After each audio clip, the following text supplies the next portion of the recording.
Namaskaram, Sadhguru. Our education system is not helping to handle our intelligence. And most intelligents are suffering.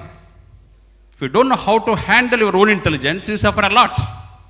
And how to prevent our own intelligence from turning enemy. Thank you. Isn't that the only problem that human beings have?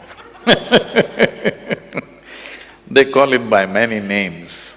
People say, use many words, stress, anxiety, depression, madness, misery.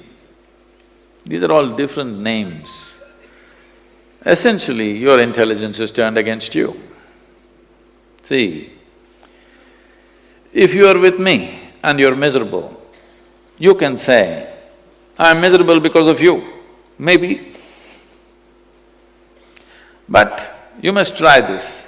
You sit alone for 3 days without any contact, I mean even the phone, without the phone. No television, no phone, no book.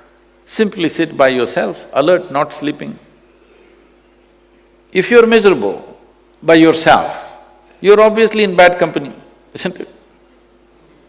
Hello? Because your own intelligence is turning against you.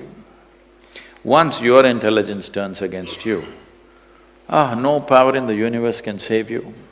There's no way out of it. It's very important.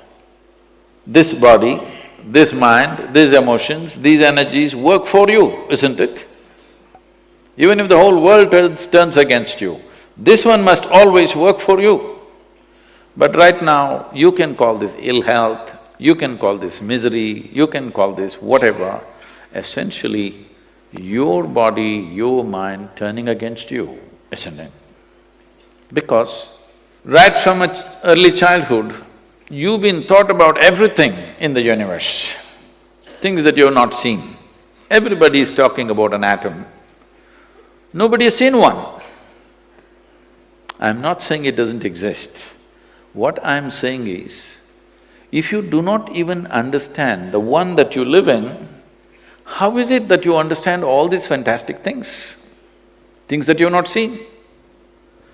So, unfortunately, at the school level, I would say further even at college and PhD level, science is running like religion. What is written in the book is ultimate. This is the way of the religion. This is not the way of science, isn't it so? Hello? Science should be exploration.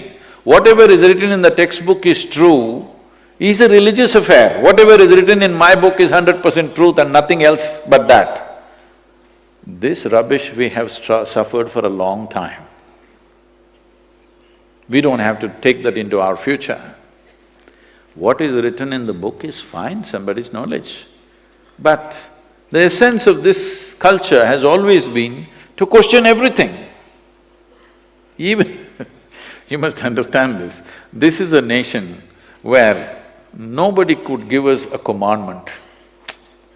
Even when the so-called divine entities came, they could not give us a commandment. We only asked them questions. Shiva came, Adiyogi came. He opened his mouth to speak to his beloved wife. She freaks him with 1,000,000 questions. Krishna tries to speak to his closest friend Arjuna, that too at the edge of the battlefield. That guy asks hundreds of questions. He can't shut up and listen because that's not Indian. Anywhere else, if anybody who claimed to be God or God's agent or God's son or whatever, they would say, this is God's will, shut up and listen, and everybody listened. Not in this country, because we have a very ingrained scientific temperament in us, not the kind of scientific temperament of disregarding everything as it's become today. We have a different kind of scientific temperament. We question everything, but with reverence. We bow down to him and say, you are my God, but we have questions. Hello? Hasn't this been our way? This is scientific temperament. I don't care a damn who you are. This is not science. Without knowing who you are, if I don't care a damn for you, obviously I am some kind of a negative religion, isn't it? So we are not religious people. We have a very scientific temperament, always asking questions and questions and questions. You should not kill that in the schools, they must ask questions. What is written in the textbook is not absolute. Hello? This happened. Rao Garu, can I tell a joke, is it okay? Okay. Because usually principals are considered very serious. At least children think so. This was in London. This was one of those socialite dinners where all kinds of people were there. A profound scientist also was invited. He was a quiet man sitting there. Nobody noticed him because he's not dressed like that, he's not acting like this, nor is he drunk, nor anything. To be noticed in a party, you must be either dressed in a bizarre way, or you must be talking in a bizarre way, or you must be at least drunk. He was not any of those things, so nobody noticed him, he just sat. And a very high society lady came and settled down next to him, she ignored him and she was busy. Then just out of simple courtesy, she looked at him and asked, "What do you do?" The scientist said, he said, "I'm studying science." Oh, she said, "Oh, you're studying science? I was done with it in my high school." What to do? We think we can be done with science, there's no such thing. It is not done with a textbook, it's not done with a PhD, it's not done with anything, it's a constant inquiry. This sense of inquiry is deeply, deeply ingrained within this culture because we've always been a land of seekers. We sought maybe inner nature, but we have the temperament to seek. We are not a land of believers. You can't make us believe what's written in the textbook, we will question. This is the nature of who we are, because we've always been a land of seekers. We have never been a land of believers. This must continue in a more aggressive way. People are trying to subdue this. No, more questioning should happen than ever before, because if you don't raise questions, then human intelligence will slowly sleep. Maybe putting it to sleep is better than turning it against yourself, that may be the logic. As you have heard, this word is being used everywhere. Suppose somebody is doing yoga, we say he is doing sadhana. The word sadhana has been misunderstood as practice. Sadhana means a tool.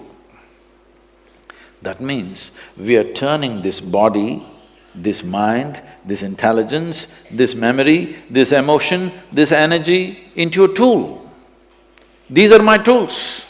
To live this life, these are my tools, isn't it? What else do you have? This is all you got. If the tools that you have don't work for you, they will become a nuisance. And tools are of immense value.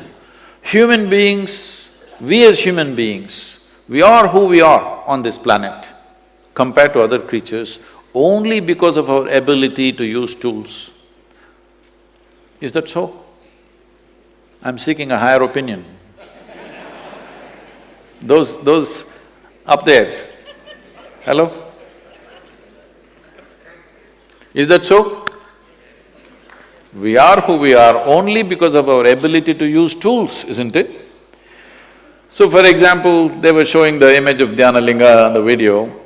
People come and when I'm speaking, if I say… if I refer to Dhyanalinga as a tool, some people get offended. Sadhguru, how can you call Dhyanalinga a tool? It's more than our life. I said, then you do one thing, you come to the yoga center, I'll give you some work. Maybe plumbing maintenance work. No tools. You can do it with your hands, use your nails, use your teeth if you wish. At the end of 3 days, most of your nails will be gone, some teeth will be gone. After 3 days, I will give you just one spanner.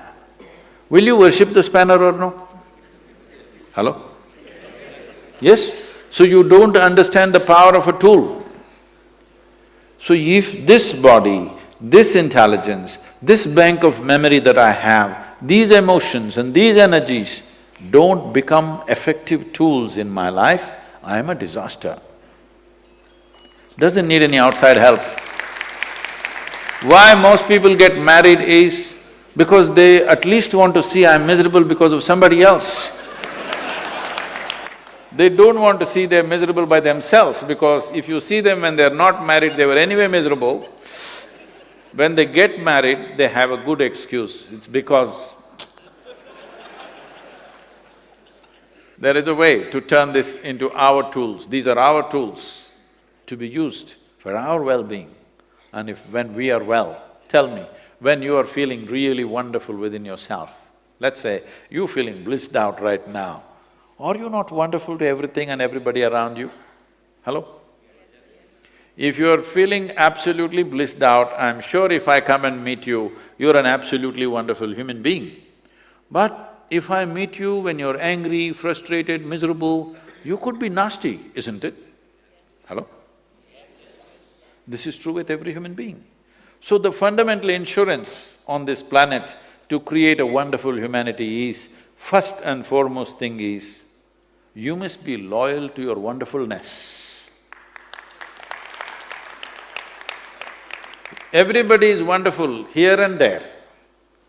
But is it not important every moment of your life, you're loyal to your wonderfulness? If you're not loyal to anything else, it doesn't matter. You're loyal to your wonderfulness, you're always feeling wonderful within you. Now we can trust you that you are going to be wonderful to everybody. When you are feeling nasty, how to expect you to be wonderful to everybody else?